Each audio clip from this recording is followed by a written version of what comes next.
In this segment, we're going to talk about how to clean out your burner. That's something that you shouldn't have to do very often, but if your grill has a little age on it, there is a good chance that soot and debris and insect nests and all kinds of things can build up inside that burner, and you're going to get complaints of maybe a low heat, black soot being put on your food when you cook it. And what causes that is because of the blockage in a burner, you're not getting the proper air-gas mixture. So it may be a situation where you have to do it. All we're going to do in there is we're going to remove the gas valve. And what you want to do behind the gas valve is a little lock nut. And you're going to loosen that on the grill. And that will just screw right out. And your bug screen and air shutter will come off with it. And so that's what you'll see. This is what you'll see inside here once we get into it. And what we're going to do here is with a long screwdriver or a metal rod or maybe a little brush that you clean a gun with, we want to push it down inside the venturi or the neck of the burner and ream out any debris that might be in there. It's very important to note that you'll want to use a shop vac to suck the soot and debris out rather than use a pressure hose and blow it out. The reason you can't blow it out is because inside the burner bowl is a mesh screen, and if you tried to blow that out, you would just be keeping that big chunks of debris inside the burner, and you're not going to solve your problem. And note that this mesh screen is very important, and it's something hopefully you won't have to get into the burner cap itself, but if you do, we always want to make sure this goes back in place. But mud daubers and other critters like to build little nests on that thing, and it may be something you have to get into. But for now, we're just going to talk about cleaning the debris out of the burner itself.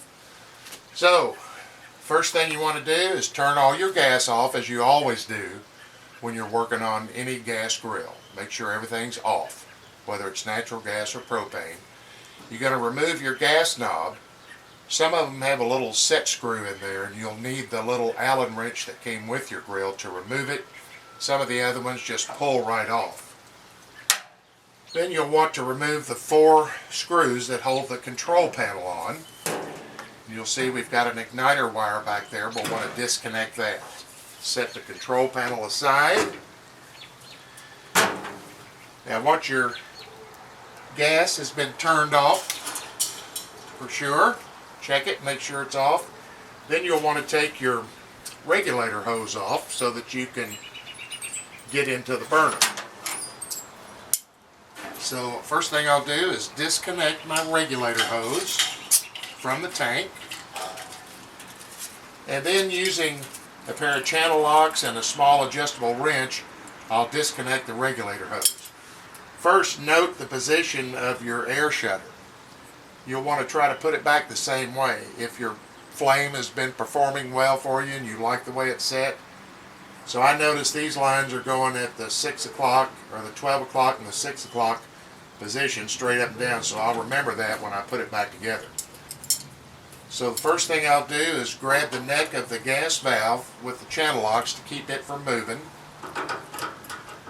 And with my wrench I'll loosen the regulator hose and take it off.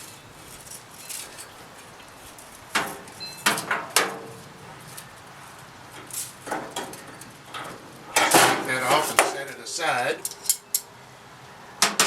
Then with the adjustable wrench I'm going to loosen what we call the little lock nut in behind that gas valve, and I want to screw this valve out. Now here's a tip. When you're taking this valve out, it may come in contact with this metal flange. You don't want that. It could scratch up these threads and maybe cause a leak. So one tip is just to pull down gently on the burner as you're unscrewing the gas valve. That way it won't hit that metal flange. Very simple, it comes out easy. Then you'll remove your bug screen and your air shutter and your valve. Now, one thing I like to do is get a little flashlight and look down in there and see if you see anything obvious. Then with a metal rod or your brush or your long screwdriver, you want to go in there and ream out any debris that you can, loosen it up. Be careful not to mess up these threads if you run it through the center hole. But you're just going through to kind of ream any debris that might be in there to make it easy to remove. Now, then you'll need a little shop vac. As I said, you don't want to blow it out, right? Because of the mesh screen that's in the burner bowl. You need a shop vac to vacuum the debris out. So I'm going to turn it on, and this, after I've loosened it all, it'll pull out any debris.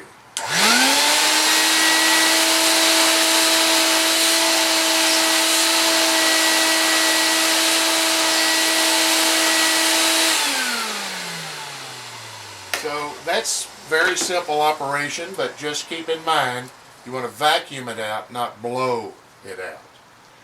And once you feel good that the burner has been cleaned out, then you'll want to reassemble everything. Remember, I want to keep my air shutter settings the same. I had this line was at about 12 o'clock and the other line here at 6. And I want to thread the gas valve back into the burner. And do this, don't force it. It'll go in. And again, you don't want it in contact with the metal flange, so pull down on the burner. So just gently get those threads started. Pull down on the burner so it doesn't mark up your gas valve. And before it starts to get tight, there's my air shutter setting. I'm going to get it to about where I think it was. Now, here's another tip. Before you tighten everything up, just lay your control panel on there and make sure your holes line up and make sure the stem of the gas valve moves in and out freely. You don't want it to hang up and stick in the open or closed position. If it does stick, you can still kind of move it a little bit because you haven't tightened anything up, but that looks good.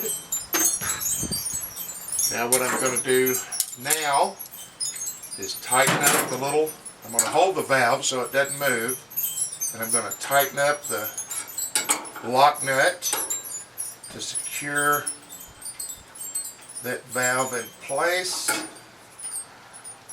Make sure that it doesn't move. And then now I'm going to reattach my regulator hose back onto the gas valve.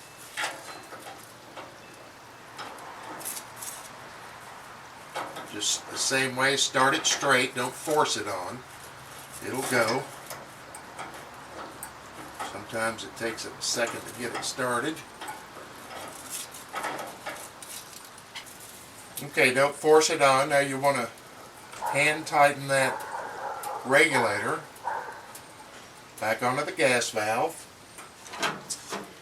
With your channel locks, again, grab the neck of that gas valve, and with your adjustable wrench, snug that down really good. Make sure nothing moves. Make sure that lock nut behind there is tight. And always, anytime you change the regulator hose, you want to spray it with a little soapy water to make sure there's no leaks once you hook it back up to your tank. Anytime you change the regulator hose, take it off for any reason, always spray and do a leak test. There's another segment of our videos that shows you exactly how to do a leak test. So once you've got that all snug and tight, you can reconnect your gas.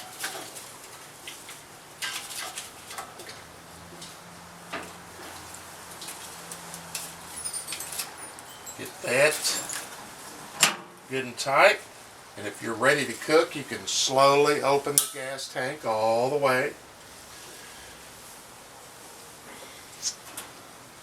You want to put your control panel on. Don't forget to reattach the igniter wire to the igniter so that you'll get the spark that you need to ignite. Put your 4 screws in. And of course you want to put your gas knob back on. A good test for that, you put it all back together right, this knob should push in before you're able to turn it.